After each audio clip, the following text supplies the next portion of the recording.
so today is May 2nd and it's Acowar Day and I'm screaming because I couldn't sleep last night because I was so freaking excited to go get it.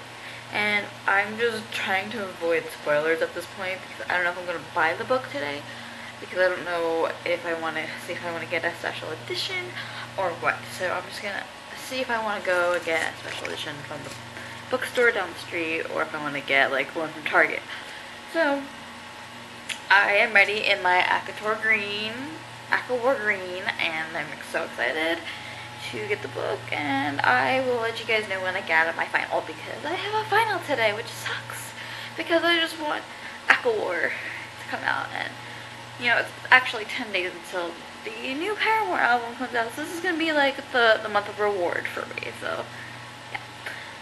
So I will be back later after my final, and I'll let you guys know. Okay guys, so I'm back in my dorm and I just need to put stuff down, but me and my roommate are going to go to the bookstore, so be prepared for that, man, because I'm excited, because Acowar, so excited. I've been avoiding spoilers all day, so let's hope I don't die of spoilers, so.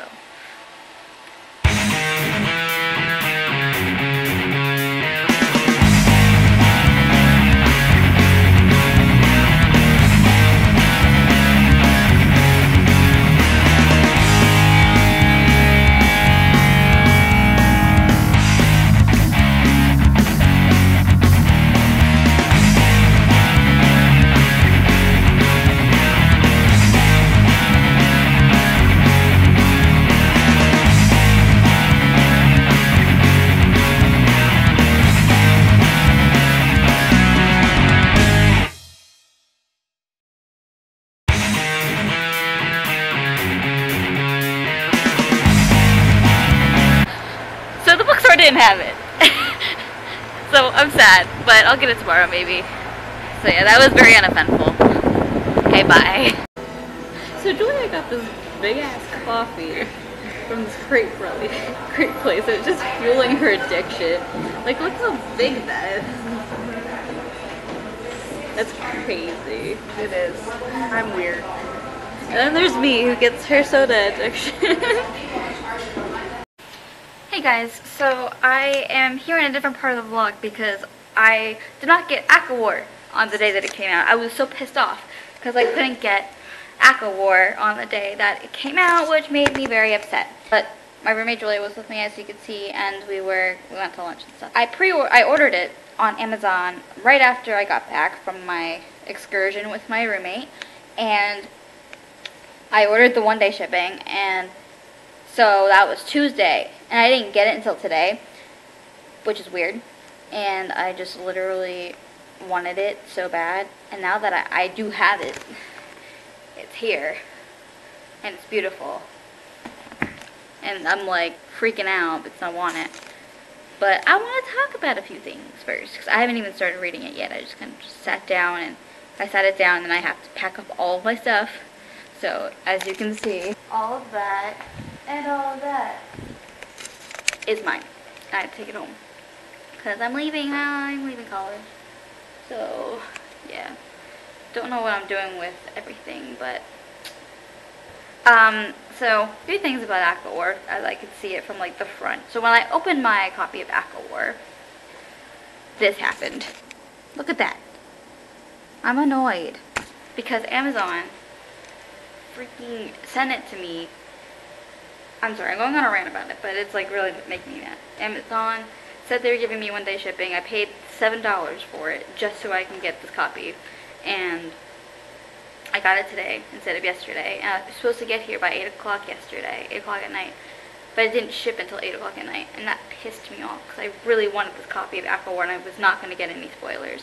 So I'm like, well, what am I ever going to do? And then I got my copy today, and I opened it up, and it had that, the front green page was bent, like fully bent, and it was basically folded. I don't know why, don't know how, but it was folded. The next thing that I'm kind of annoyed about in this copy is that the pages are super thin.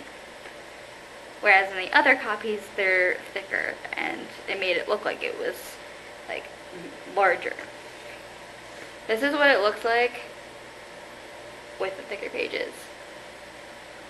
And this book is like 700 and something pages, right? I think it's like 794. So, or 694. It doesn't look like it. I'm very nitpicky, I'm sorry, but this is just the way that I perceived this. Plus, I'm kind of frustrated today, so let's hope I just don't die. But I'm hopefully going to read Acowar later. I'm going to like binge read it because I want to get a review out to you guys soon. And yeah, so this was my little vlog on Acowar and going to get it in my adventures in getting Acowar, or A Court of Wings and Ruin. And I'm sorry, this is actually pretty heavy. I'm not holding it up anymore. So this is one of the last videos you'll probably see in this suite. I didn't even give you a suite tour this semester or this year, so I should probably do that now. Why don't we do it? So you can see we're in the kitchen. The kitchen's pretty messy because I'm cleaning it out right now, but I needed to take a break, so I grabbed my caffeine and I just kind of did things. So this is the kitchen. I don't know if you can see. We've got our refrigerator, and we've got an oven somewhere. We've got an oven, and then we've got a sink back there, and that's the other suite that is next to us. It kind of just has a door. We've got cabinets and everything, just like the regular kitchen utensils that you need. And there's our table. It's a mess. Okay, so this is our common area, or our living room, and so over there is supposed to be a couch, but it's all covered by my stuff, so I'm sorry about that. This is our poppy table, my TV, which I have to take back today. Another chair. This is a window where I filmed some of my videos, not entirely all my videos, but a lot of my videos. And then there's our 21 Pilots picture, because we all love 21 Pilots in here. Getting down. This is the hallway. As you can see, it's got all of my stuff in it. There's the front door. I'll turn the lights on so you can see the front door. This is the front door. I don't know if you can see, but this is the front door. And then this was Julia's room, one of my roommates who I went out to lunch with yesterday. This is my empty room. It was a mess before. That's all of my clothes. I'm sorry. I'm moving out, and I need to put all my clothes somewhere, and I don't have another thing to put them in. There's my closet.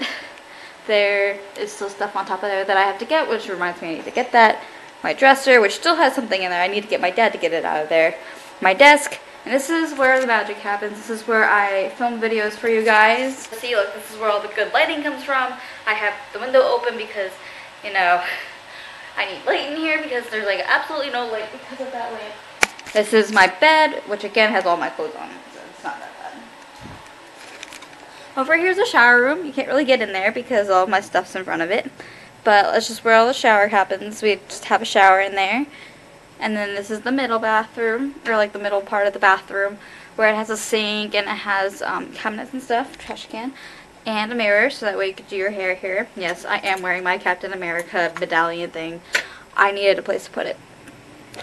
Here's the other bathroom. This is where like you actually go to the bathroom.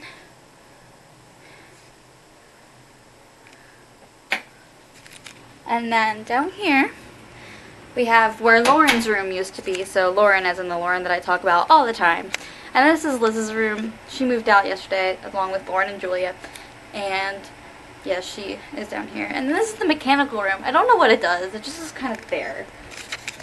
Yeah, that was a pretty quick and messy suite tour before we leave. The suite was awesome, man. It works well with our dynamic of people that we had in here, and I'm thankfully rooming with these girls again because we all got along this past year, and so we decided, hey, it's easier on all of us, so why don't we room together? So we're going to be on a floor above, but it's going to be on the other side of the building, so when I move in, you're definitely going to see that video because it's going to be it. But anyway, this is my vlog and my suite mate tour, or suite tour 2K17, spring 2K17. And yeah, I think that's it, guys.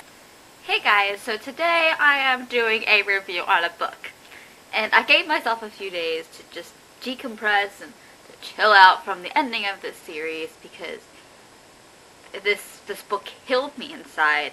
So I figured, just give myself until I finish it and then afterwards to do it.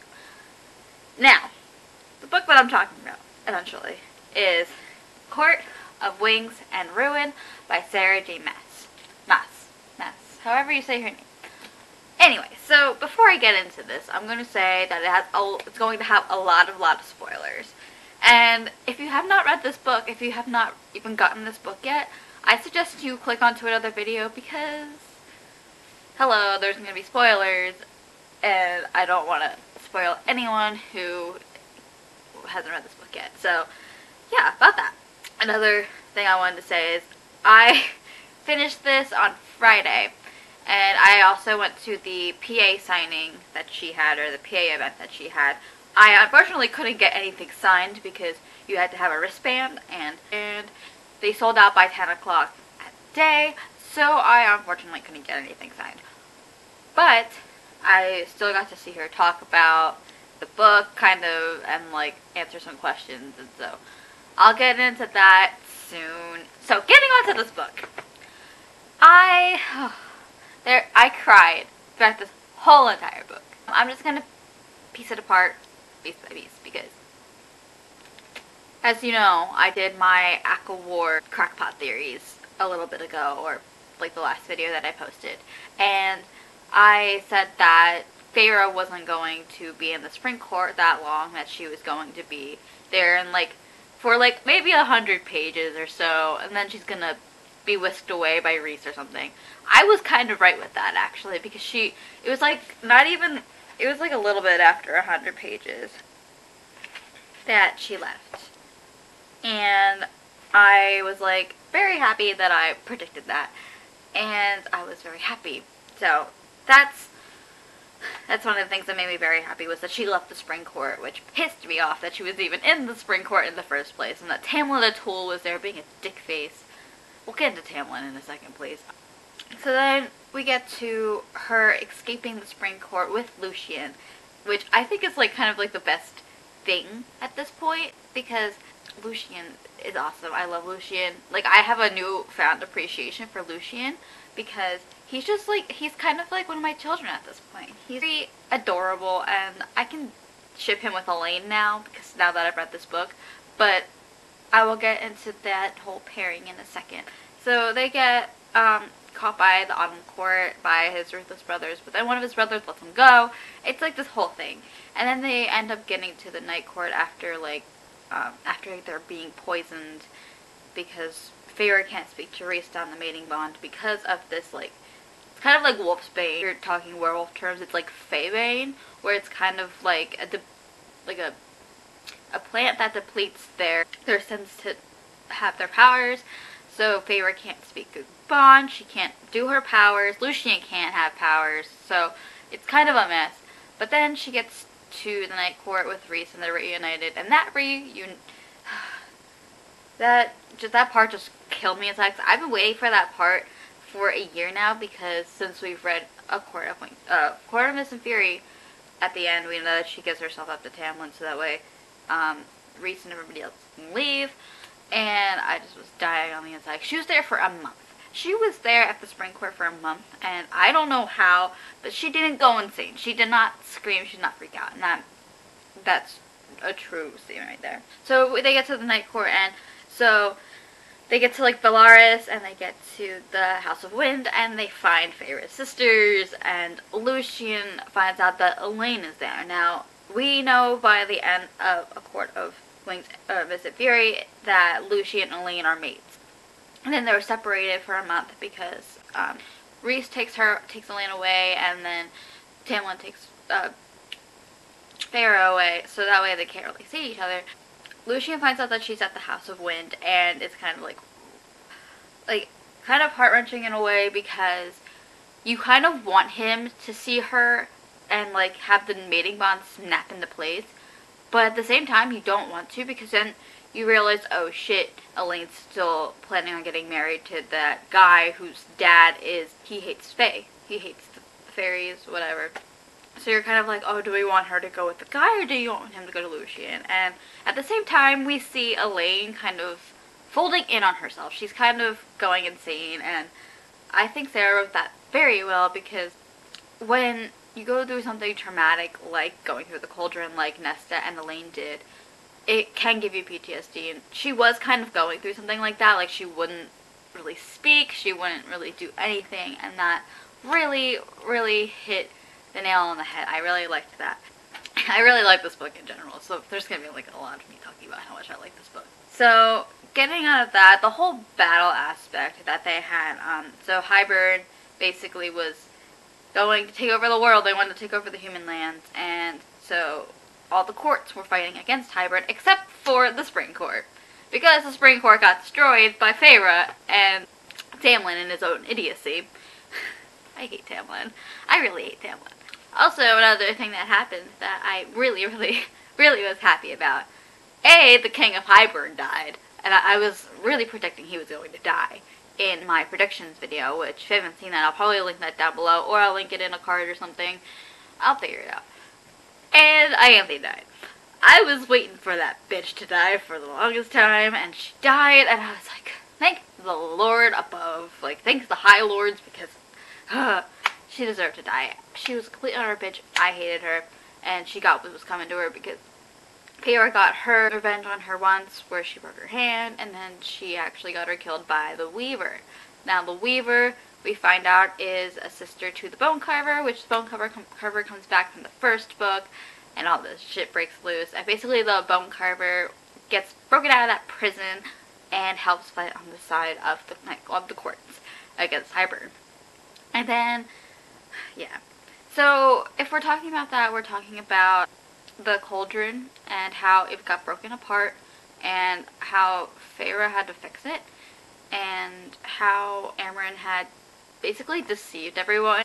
I thought she was originally going to be on Hybern's side if she betrayed the Night Court, but she really just wanted to go home. She really wanted to break out of that skin that she was. I wasn't really completely sure what she was. I know she referred to her as like a firebird or something like that, but I thought that, like, in Supernatural, you are, like, I thought okay, getting into that whole, like, my thought on Supernatural. So, my theory was going in that she was some sort of, like, goddess, angel, something, because she kept on, Sarah J. Maas kept describing Amren as, like, these different things, like, angel-like, sort of.